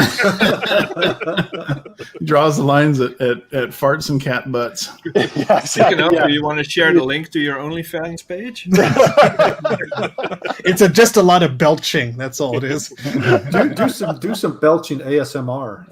Oh yeah, I wonder if that actually would help people. Boy, I got chills listening to this guy burp right into my ear the other night. You'd be surprised, sir. Oh man. So, I mean, who else wants to chime in a little bit with their YouTube expertise? Jay, take it away. Your streaming made a video. advice is excellent. Yeah, I haven't made a video in over a year, and the subscribers just keep climbing. So my advice is make a few really good videos, which I have. I mean, Bruce will tell you my puck cleaning video is excellent. And just ride that wave. You know, 1 year, 2 years, 3 years, maybe 10 years. And when subscribers kind of plateau, you make another video. That's my approach. It seems to be working. You know, Jay, actually, that's been working for me too, because I think the same way. I've got a couple of videos that have a lot of views on them, and I just keep getting subscribers, you know, and I think I've gotten like 200 since I've made my last video. Yeah, it comes down to, like Bruce said, what is the goal of your channel? I am there to have fun. My intention was to never enable monetization, but now Google is forcing ads down people's throats, even though I've disabled it on my channel. If someone wants to support me, I have a PayPal donation button on my website. That's it. I will never monetize my YouTube because I don't want it to be about the money. I want to make a video when I want to make a video, and if I have anything used to talk about, in my opinion, I will do it. But like the last year, I haven't done anything useful. So. Yeah, I think I've donated like for over 2 years now to you, Jay. So, and he still hasn't produced anything new. I appreciate it. You know, I that's what I get these for. Ah, All right. Anybody else want to chime in before I do? Oh, I've got tons of tidbits. You actually did a good video, though, Dana. I did. You know, It was fun. It's not that I don't want to do it. It's when I start thinking about here's how to set up this scene. Like I did a video where I was trying to. Well, I wasn't trying to. I was ripping down some walls in my basement, you know, and sealing the cinder block and getting everything ready so I could build my, you know, Mac lab or storage room or what do you want to call it. And just like the every single step required me to make sure the camera was, you know, where it was going to be was in frame. Make sure that, you know, the angle is right. Make sure that it's not too high or too low. And then, you know, a couple, not more than a couple, there was several that I had to reshoot because, you know, I would go out of frame and I know it's all from, you know, inexperience and stuff, but I can get things done so much faster without the stupid camera there. And it's like a bug in my brain right now. And it doesn't help that my iPhone records static when I try to film a video. So, That's lovely. I'm sitting on 10 gigabytes of your video footage. I know, I've got a copy of Take it. apart the G5 and do it. I'm just sitting on it. Nothing's ever going to happen. Yeah, and what Kate says, Bruce and I know, especially if you're repairing something or trying to get something to work, the minute you even think about setting up the camera, that just doubles or triples the time spent on it. Yeah, like Kate Not to just mention said, editing. Yeah, not to mention editing. I mean, that's just like, yeah, let's you take up the time to you know, set up the camera. Make sure you don't have as much cat hair on your shirt as you think you do, because you're going to end up with it in the video anyway. or In your rabbit case, hair. it's rabbit hair, right? Yeah, rabbit hair, cat hair, yak hair, whatever it is. It's gonna be visible on camera. Yak. Make sure you comb your hair, or that one piece of hair is gonna be like "Bah," during the whole time of the show. And you know, then you have to make sure the audio is good, the lighting's good. Make sure you have a media card in your camera, or you have enough storage. And then once you filmed the darn thing, was it in focus? Did you have any weird technical issues the entire time? Speaking from experience, or you know, it's just I mean, videos are hard.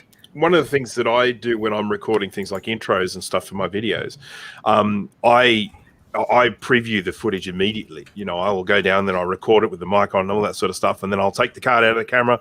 I'll come to the computer. I'll go to, you know, sort of edit to check the footage immediately, you know, because I with everything kind of set up, you know, the way I have to set everything up here, I go back in there and go and reshoot it, and then, you know, come in and do it again. Yeah. So, Sean, like Sean said right there, this is why I only wave my arms around.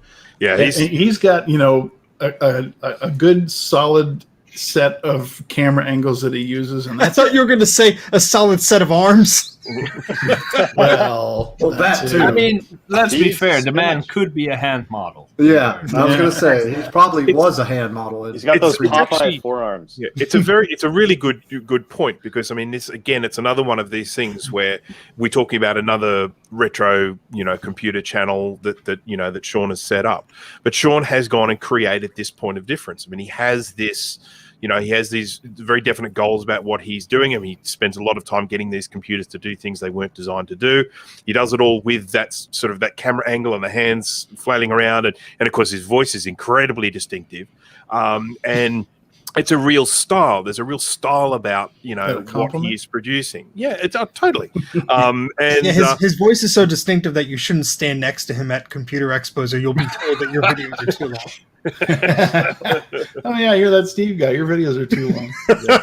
And of course, it would be remiss of me not to mention Macintosh Librarian as well, Kate. I mean, what she has done with Mackie, again, going in and creating this, you know, the way that she does her channel. Again, I'm just sort of using these as examples for people to think about.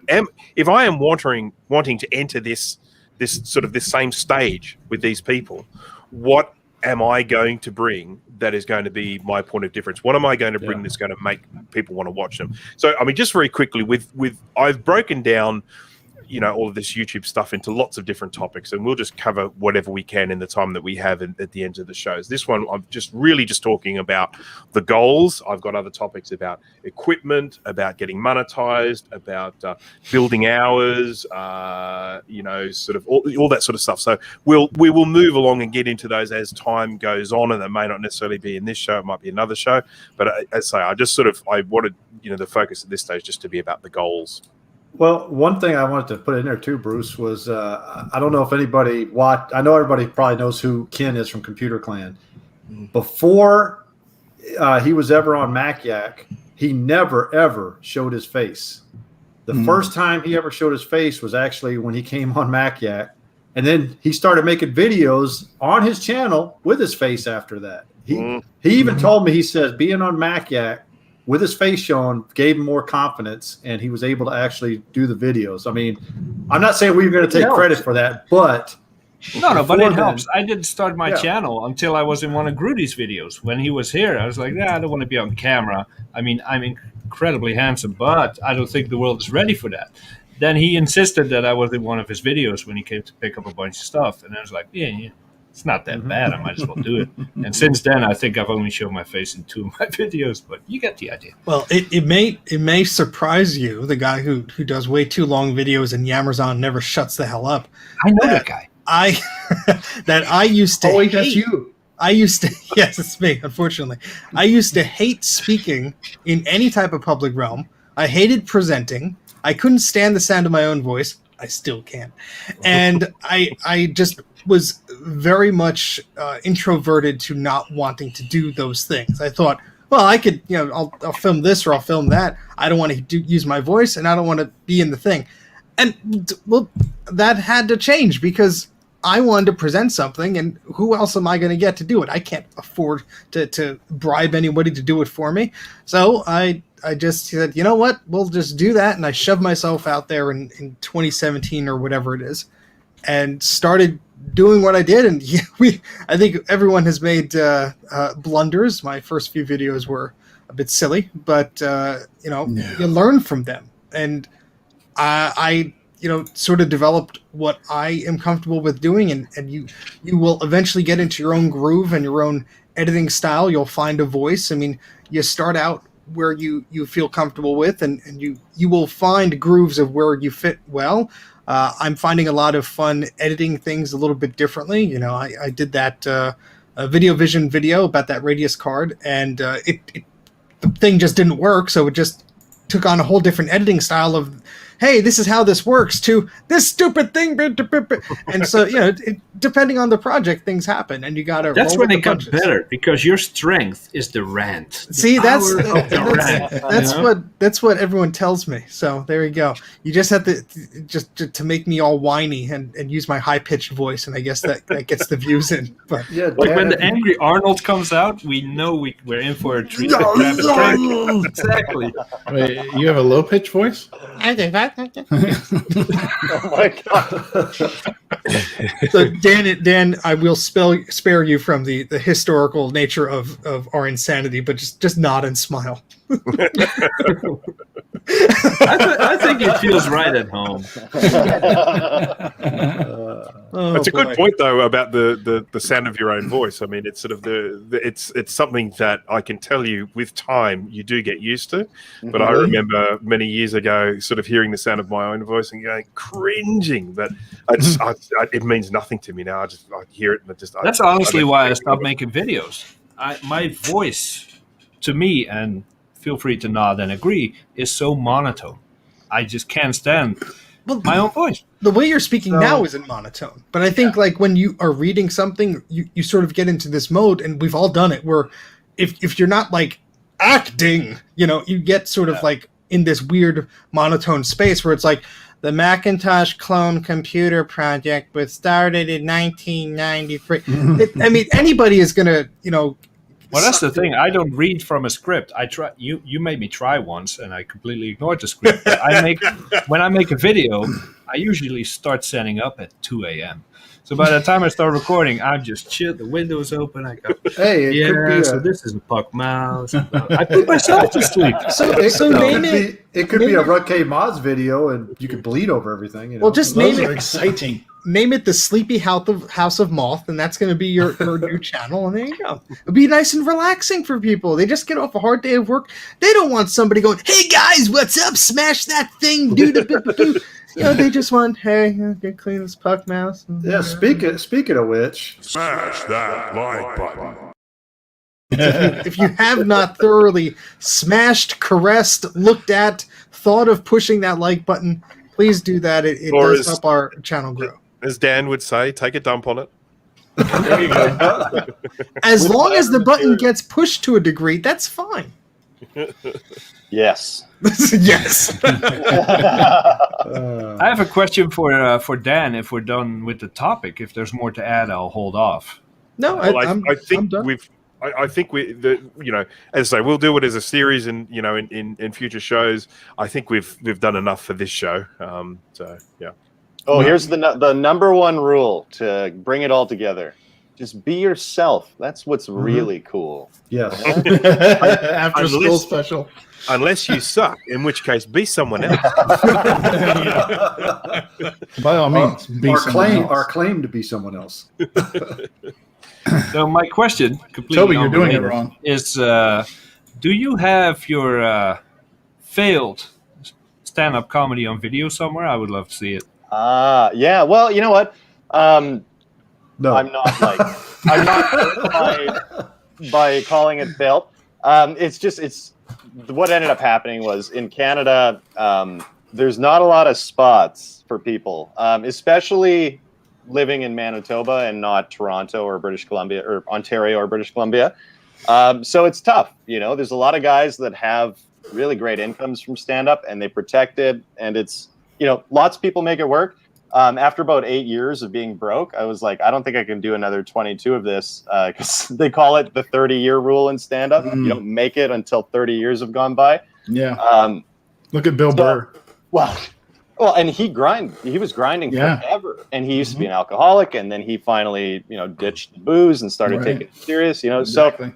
So it's a tough grind. And actually, my first foray into creating content was I actually hosted a cable access late night show for 4 years. And so all of that's available online. If anyone wants to see it, the show is called The Week Thus Far, or WTF is the acronym. And basically, we would have an opening segment between myself and the co-host. We would do a news segment where we would do like weekend update style jokes. And then we'd have some guests on who were like stand-up comics or, people with projects in the city. And then a band or a comic would perform afterward. And so that was kind of like my foray into that. So there's lots of that online. The stand-up itself is a little bit less. Like, probably the most successful video I ever had was, some lady heckled me. So I had a joke about how I used to get really nervous when I would talk to women. And then she's like, "Are you nervous right now?" And then, I was really rude about it. And so basically, I don't make that viewable to the public anymore. I was very young. I started when I was 21. So no one really cares what a 21-year-old has to say about the world. So, I've just kind of haven't put it to bed. But most of the recorded stuff is no longer available for viewing. There's probably a couple clips out there still. But if you really want to check something old out, Week Thus Far is definitely. I was going to say, if it's on the internet, it's somewheres out there. It's an unlisted YouTube video. All of Dan's old content are on like Betamax cassettes somewhere in a basement. Oh God, I wish. Actually, Someone's my cousins had Beta when we were growing up. There you go. It might exist somewhere. That's right. Oh boy. Well, that is certainly encouraging you to put your comedic content into your videos. So it's not a failed effort of time or anything like that. We've been laughing ourselves silly this entire time. So Well, I really appreciate that. Honestly, thank you so much. And you know what? Like, the whole reason for starting it was because I felt like I needed an outlet to just be goofy and weird again. And I hate it when people call stand-up goofy because like whackity schmackity do. Well, Dan, I can honestly say I have not watched any of your videos yet, but now I have to go and watch them. Well, great. That's great. We only gave you a week's notice. I know. I know. That's totally. That's totally fine. No, it's not. That's not the attitude you need to take, Dan. You have to be firm with these Mac yackers. They'll slack off. I should be. Well, I hear you're starting a weekly release schedule now for videos, right? So there's plenty more to come. It's a lot of work, man, and I'm totally doing it. I'm like last week, I put a video out. It was working on actually this iMac, and I remember I shot everything earlier in the week, and then a whole bunch of stuff came up, so I couldn't edit it until like Friday night, and it was 7.5 hours of editing to get it done. So there's something for people who are starting a new channel too. If you're gonna film it and edit it, buckle up, man. Like it's like a 13-14 minute video, and it took 7.5 hours. Yeah. Editing takes a while, and there is a learning curve too. Yeah, that's right. And you know what? Oh, go ahead. No. I was just going to say there is an expectation, these days with YouTubers that you have to be an all-in-one. You have to know how to film. You have to know how to capture good audio. You have to know how to do lighting. You have to know how to edit. I mean, there's a classic little anecdote that I heard of this person who rang up YouTube and said, "I've got something really, really cool to show on YouTube. Can you send the people round, please?" This idea that YouTube have this staff that they send out to film everyone for the videos they put online. Yeah, I'll take one YouTube, please. Thank you. It's like what is it, Michael Scott on The Office? He's like, I wonder if we could get YouTube here for this. Yeah, and I think just circling back to don't be afraid to try things. I think YouTube is a great mechanism for showing off, yourself, and you want to be personable, but don't be afraid to show things that, you have trouble with, or something fails and it doesn't pan out, because some of the most interesting videos that I find are somebody attempting a very hard to grasp project. Like they're really trying to fix something, or they're trying to go on this journey, and maybe they don't get it the first try, and then they turn on to something else, and you come back a few months later and they're back at it. But I mean, those are personal journeys. Those are personal videos. And I mean, quite frankly, I have so much content that I've shot and that is not released anywhere because either, something happened, it stopped working when the camera started, or I had to move on to something else. But I would encourage anybody, don't be afraid of thinking and getting stuck in the mindset of, I need to film a video that wraps up in a neat little package and everyone's happy at the end and that it was successful. No, feel free to say, well, this is the end of part one, or, oh, well, that sucked. Yeah. We'll come back to that later, because I think it's a very dangerous mindset to get into, because it severely limits the potential of what you could show off. Well, and, not everyone's going to be Mark Rober, right? Like, that guy makes one video a month and, they do absurdly well. So, millions of views, yeah. Yeah, exactly. Don't be afraid to start a project and go, you know what, it's like 2 a.m. here. We'll be right back on it next week.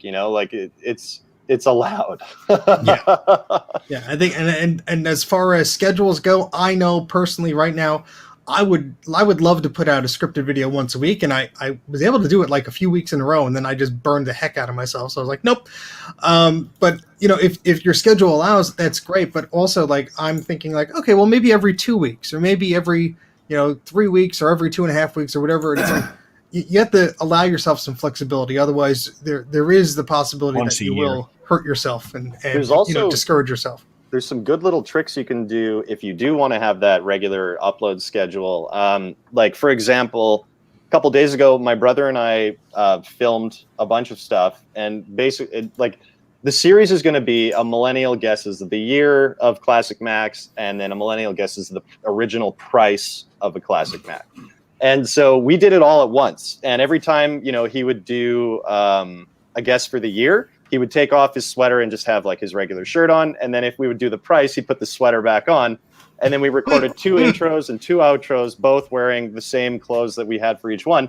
So now all I have to do, I have 2 weeks of content there. I just have to separate it and then cut it all together. There's no voiceover because we're talking and all of it. So that's actually going to be a great, I think it's going to be entertaining, but it helps me with that weekly content release without being like, oh God, I got to restore something now. You know, like It's Thursday at 12 a.m. and you're trying to do something for Friday. Yeah. Yeah. So there's tricks. Like if you only have one day where you can produce content, if you wrap up early, start the next one, you know, and then you have all of that ready. And when the time comes, you're going to go to your folder where you store it all and go, oh, thank God that I started this. You know? Yeah. I know that there's something that we have been talking a little bit about. You sent me some problematic logic boards, and I looked at them on a stream. So that is something that will hopefully get fixed up. A $1 million bill.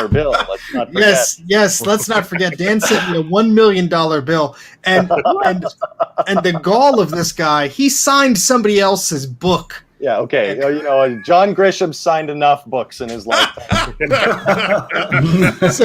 So this book that was gonna, hold up the short leg of my studio display CRT, I now have to proudly display because Dan signed it.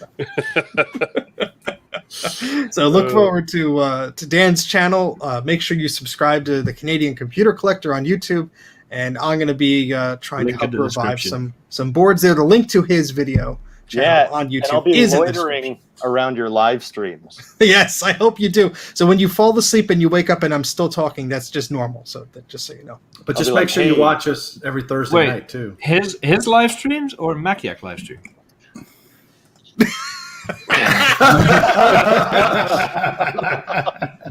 All the lives. There you go, everybody. We're gonna be. He's not gonna be able to sleep. So thank you a lot. Thank you, Justin. Appreciate that. Thank you very much, Justin. Thanks, Justin. You get an eep. Yeah, you eep. Oh no, it's got to be your cow. Right. Clink, clink. So that's the topics that we had today. We have a lot more about starting your own YouTube channel coming up in our subsequent episodes. And thank you so much, Dan, for joining us today. It's been a pleasure to have you on, and I hope thank you so much to all we of could steal you back later again. But yeah, of course, anytime. Hey, wait a minute, where's Dave? Oh, we can't end until Dave. So we're like a half hour over too. He's way too late. Yeah. He's stuck in late traffic. today. Oh my goodness. Stuck in traffic. So Come we on, have Dave, slacking. So we have a Discord channel. Be sure that you take a look at. Oh, well, what was that? Oh, all right. So we have our Discord channel, and be sure that you join us there. We are a lively bunch. A lot of us are posting in there. Sometimes we'll even jump in there after the show and there are rumors continue to speak. There are some rumors circulating that we may end up in the Discord later after the show.